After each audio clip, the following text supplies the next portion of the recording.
right, everybody, we are back and we are live on Rock Titan Live, W4CY Radio, and we are joined by the guest of honor, Peter Orullian. How are you doing, sir? I'm good, thank you. How are you? Yeah, good. Thank you for joining us on the show. And, I don't know if you had a chance to listen to your own song there, Peter, but for everybody that was listening and watching, I know we kind of cut off the song a little bit. You're like, whoa, where'd the rest of it go? I cut you off a little bit. I gypped you. So I apologize. But that is just more reason to go out and buy The Bellringer, which is an amazing rock opera. Now, am I correct, Peter, in that this is like 24 songs, 24 tracks? It is, yeah. It's a double CD. A lot of music. Wow. So you are the man. Now, I should have introduced you more properly, because, you are a heck of a lot more than just, the mind behind Symphony North, which Symphony North, everybody, is the band that produced the Bellringer, has created the Bellringer. But, I mean, you are an author, a published author, producer, obviously composer, a singer yourself. I know that you have sung with a couple of rather well-known metal outfits, and of course we were talking about Heir Apparent, and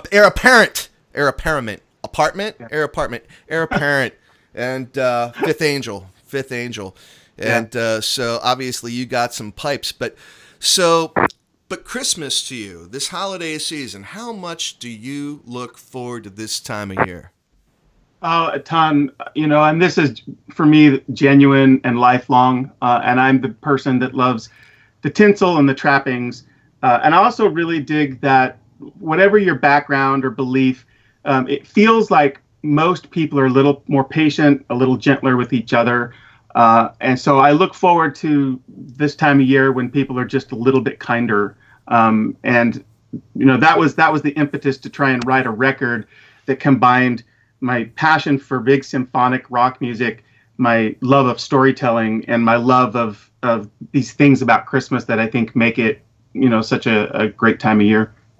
Yeah, no, for sure. And I love it. I mean, I love the fact that you bring that rock and, and the Christmas spirit and everything, and because it can appeal to so many different audiences, it's like you reach out, you grab everybody, and there's just something contagious about that mood, I mean, I think, like everyone says, negativity breeds negativity. Well, positivity, breeds positivity, I think, too, at the same time.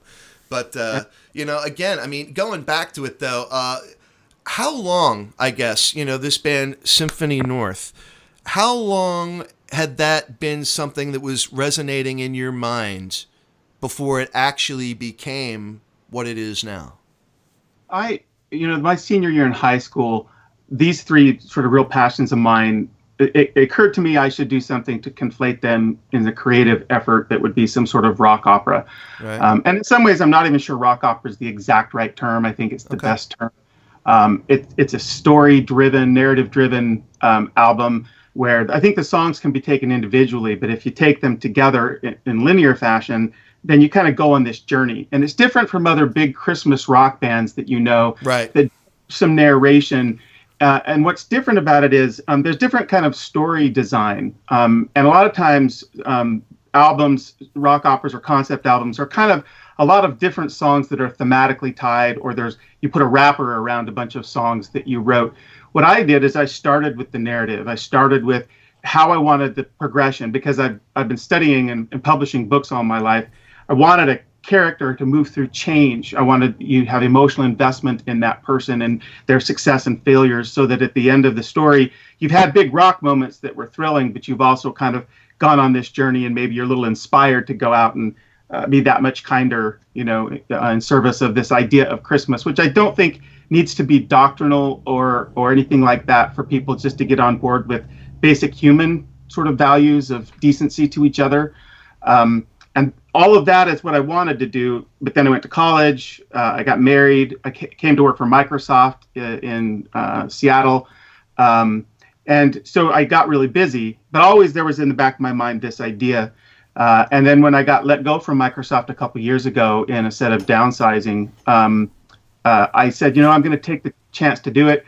I had built up some expertise in storytelling because I've got The latest thing I'm doing is I wrote a novel for Dream Theater, and I wrote a novel for Jordan Rudess for his solo album. Jordan Right. is a keyboard player for Dream Theater. Yes, yes. So I've done a bunch of this melding of music and storytelling already, I'm also currently working on a fiction series with a New York Times bestselling author by the name of Brandon Sanderson, and that story is about a heavy metal singer. And so I've done a lot of this, and so I thought the time was ripe to finally go do this thing I've been thinking about forever. So I taught myself Pro Tools, and I started going through and just after I had created the story, writing the music. So it's been gestating for decades. Wow, yeah, I can tell by the sounds of it. You know, you don't just like Christmas. I can tell you're a big Thanksgiving fan because you can't just pile enough food on your plate. You know, you can't pile enough on the plate, and then you get that turkey baking in the oven or frying in the fryer for whatever, and you're just letting it marinate. Just everything with bacon. Oh my God, no, that's amazing. You know, and it's funny you talk about how life just kind of went its own path, but the writer in you, the creative person that you are, it was always there. So it was just, it was bound to, come back full circle at some point. It's kind of like the way it is for me, I originally went to school for journalism to be a writer and to work in the media and doing all the things like I'm doing with you right now. But life took over. I got married, had kids, ended up doing Microsoft work. Although I don't think my Microsoft work is half as cool as like what you were doing. From what I understand, you were in the Xbox division. Is that right? Yeah, I did marketing for Xbox for about 15 years. Wow, man. Yeah, that's a career. That's a career right there. That's amazing. Yeah, it's working for big tech companies like that. I'm sure it's there's no off time. You're on call 24/7, and so it can be trying. Right. Right, yeah, no, for sure. But you found your way back to the creative side. Everything happens for a reason. Everything happens for a reason. And here you are doing what you love to do. Clearly what you were born to do. And man, I hope I'm doing the same thing. But you talked about Jordan Rudess and what you'd been doing with Dream Theater. Now, is James LaBrie, is he also some of the vocals on the Bellringer? Because I haven't heard I haven't listened to all 24 tracks. I just heard a beautiful female voice on there. Is James featured on there? James does. There's one tune that has probably the most aggressive male vocal line. It's got a high C in it. And I needed a voice that had the warmth that is necessary for the verses, but also the strength and athleticism to get up to that note. With conviction, and there's only a few guys I know that can do that, at least the way that I had hoped to hear it. And I'm fortunate enough to know James. He's read my books, and we've been friends forever. Oh, wow. Okay.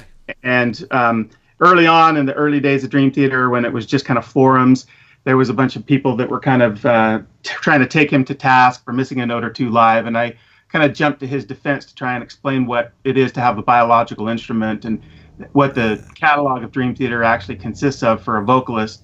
And he appreciated the fact that I kind of helped set people, straight a little bit about, the challenges of being a Dream Theater singer.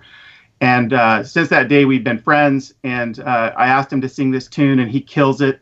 We're actually releasing a little video for that tune probably later this week or next week. It's called Every Doubt Has an Answer. Right on. So he's on there. I've got some other male singers who are, I need to put this tactfully, they are from the world's largest Christmas rock band. Yes. Yes. One of the guys was on America's Got Talent. Right. And so these are familiar voices if you know some of those big Christmas touring rock groups that do the big shows. I got some guys on the record.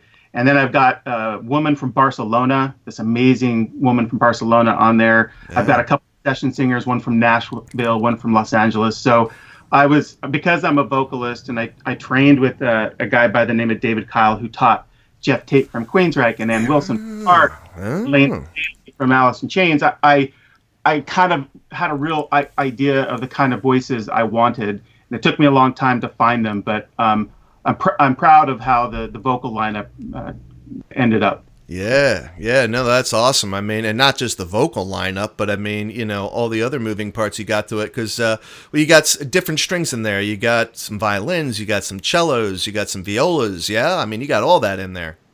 Yeah, I did this thing where I was kind of particular on how I wanted it to sound, and there's certain ways I wanted to strike with the bow to hit, and certain vibrato and expression. So it was a labor of love to go through and write multi-part violin or string parts across cello, bass, violin, viola to get the sound to be sort of bigger than a lot of just. I didn't just use like a patch, for Right. all the symphonic stuff, and took time. And by the way, I don't know if you saw, but the records also features Jordan Rudess. He Right. plays the Yeah, song. yeah, yeah, yeah. No, that's awesome. I mean, and I love just his keyboard playing, his piano playing. He's amazing all the way around.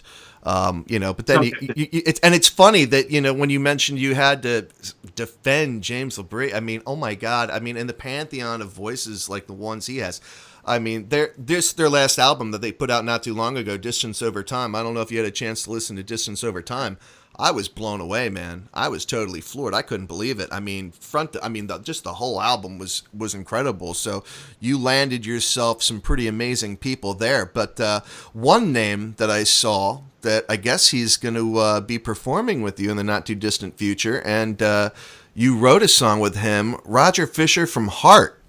Yeah, That's yeah. awesome. Roger's local. Obviously, kind of came up from this area, and the studio owner where I did the replacement tracking on the album was a roommate of his. And so Roger came down to the studio when we were getting towards the end of the record, and he heard it. He loved the material. And originally I was hoping maybe he would play a solo or something. He actually wrote me back. He says, "How about we just co-write a song?" And I says, "Okay, that would be great." So he came up with this really interesting chord progression, and I wrote some vocal melodies and lyrics to it. And we're actually going to perform that at the show this year. We're doing 4 shows, but at the Seattle show, he's going to come out, and we're going to perform that together at that show.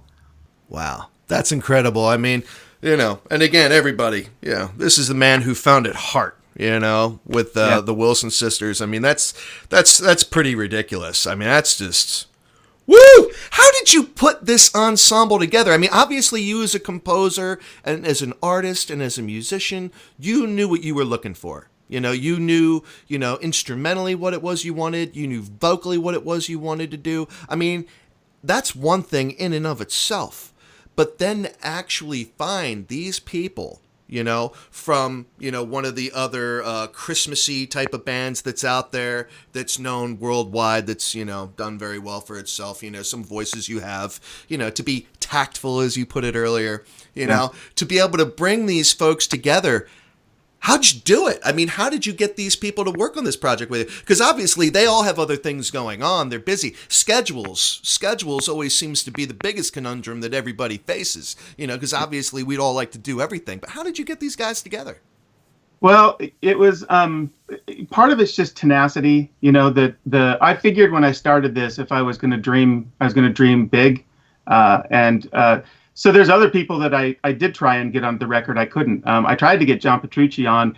It was for him. It was schedule, like you said. It was scheduling. Right, he couldn't. right. Because I've got some renditions of there's a couple tunes like from Bach and Tchaikovsky and Vivaldi that really would have highlighted all of his chops. But it was a lot of tenacity. And then what would happen is invariably I would contact someone, and there would be this sort of respectful exchange between professionals, because you kind of present yourself as trying to do something meaningful, and it's not a free gig you're offering, or it's we're going to pay, and we're trying to do something that could grow. And so once you lay that out, then it all comes down to the material. Mm-hmm. So the first thing I would do after I had made contact is I would send them the story architecture, so they understood that what I was doing was trying to be different than other Christmas rock bands with an actual story, with a real journey-centered story design, which is different from what anybody else is doing. And then it was them hearing the music. And that was, at the end of the day, that was the biggest selling point. And I was nervous because, you sit in your room, in your office, you compose, and you're in your own head about how great it might be. The litmus test is when people start hearing it and their response. And I was fortunate. Every person that I had that exchange with, once they heard the music, wanted to be on the record. Wow. Well, kudos to you, Peter. That's huge, man. You know, just winning them over with the work standing by itself. Now, you know, going above and beyond that, of course, everybody, you know, we want you to go out and buy the Bellringer. Go out and purchase the Bellringer. Add it to your, you know, holiday music collection. You know, you've probably got Dean Martin out there, and, you know, you got Frank Sinatra, you got Bing Crosby. Now we need Symphony North. Add Symphony North and everything Peter Orullian's working on, you know? Right? That's what we want, you know? And we can go out there and get it on Orullian.com, yes? You can, probably the fastest way, if you want the CD, the double CD, is to go to symphonynorth.com. Okay. Right. If you're a streamer, like Spotify, Pandora, Amazon, Apple, it's on all of those places on their streaming services if you like to be a streamer. I found a lot of people like the physical media still. And so we have a cool package if you want to go to Symphony. By the way, if you do buy the double CD, the physical CDs from us, there are 2 bonus tracks, and we did that deliberately for fans who connect with us or come to our shows as a special bonus for them. And all the proceeds from the record and from the tour we're doing are all going to go to the Toys for Tots literacy program. I love that. That one's close to my heart because I'm a storyteller, and I feel like, as cool as it is to get a present at Christmas, if we teach kids who need to understand how to read that skill, they're better prepared for building their own future. And that's kind of in line with what the whole story is about. The Bellringer guy, he's grew up homeless. He had a really challenging life, and he ends up finding his own sense of self-worth by helping other people. And so we wanted to give back. And so our proceeds are going to that charity. I love that. Well, kind of getting back to what we were talking about, you know, we were kind of going in this direction. It's one thing to get everybody together, you know, and to record the material and to make all this happen. But obviously, I know you're going to be touring, you know, over the next couple of weeks. I think you go out next week and you have some shows out there predominantly in the Northwest. Yeah, the Northwest part of the country. Yeah, we did a sort of proof of concept, if you want to call it that, one night engagement last December. And that was the same thing for me. It was kind of to see, like, were other people going to like this when we played it live? And our reaction, like, we got an immediate standing ovation. And I thought, okay, well, we should see if we can grow it. And I was able, on the strength of that, to pick up William Morris Endeavor as my agent. Right. And they are doing this year a 4-city tour for us. And the idea is to replicate that, you know, grow it, start to mature it, and then hopefully next year in 2020 have a more national tour. But you're right, this year it's Seattle, Portland, Boise, and Salt Lake City. Cool. And the cool thing about the theaters is they're more intimate. They're not arenas. Right. A bad seat in any of these venues. Yeah. But now, so is everyone that worked on the Bellringer, are they all going to be part of the tour as well? No, like, unfortunately, Dream Theater, they just left for their South American leg of their tour. Okay. Because I did ask those guys if they could come out with us. Right. And that's not to say they absolutely would have, but there was a scheduling conflict regardless. Sure. But most of the rest of the folks from the sort of unnamed Christmas rock band that we all adore, most of those people are on the tour. Okay. I've got a guitar player, our lead guitar player. He did a playthrough video of a medley that I combined a Bach piece with a French Christmas carol, and it just absolutely rips. And I actually sent it to John. I said, "This is what you were going to play if I could get you on the record." And he said, "Wow, that guy is awesome." Wow. So, well, Petrucci's pretty special too. Yeah, so I mean, if Petrucci thinks my lead guitarist is good, then I feel good. Right on. Well, I know our friend Vinny Moore, you know, who's friends with Jordan. You know, he's finishing things up with UFO. They're on their last tour, just like Slayer just wrapped up with, and Kiss is wrapping up with. Everyone's on their last tour. All the legends are on their last tours, you know. Although some of them, like Motley Crue, are like, yeah, I know we said we're never going to tour again, but now we're coming back, you know. Oh, yeah. But I think, wasn't it they said, I think I read the film, the Netflix film, like, got them energized. Oh, the dirt. Yeah, it's all because of the dirt. Yeah, right, yeah. Whatever. It's because you guys are broke. That's what it is. I got no more money, so we got to go out and make money. But yeah, no, but our man Vinnie Moore, who was just a tremendous guitar virtuoso, that dude can shred. I'll have to send him the way of Symphony North. You know, maybe he'll catch up with you guys next year on the holiday trail. But I'm curious. So is Symphony North dedicated exclusively to playing? Like, I mean, obviously you've got the Bellringer, and that's what we're supporting right now. But do you foresee Symphony North exclusively being like a holiday-oriented type of band, or doing other types of epic musical projects like this?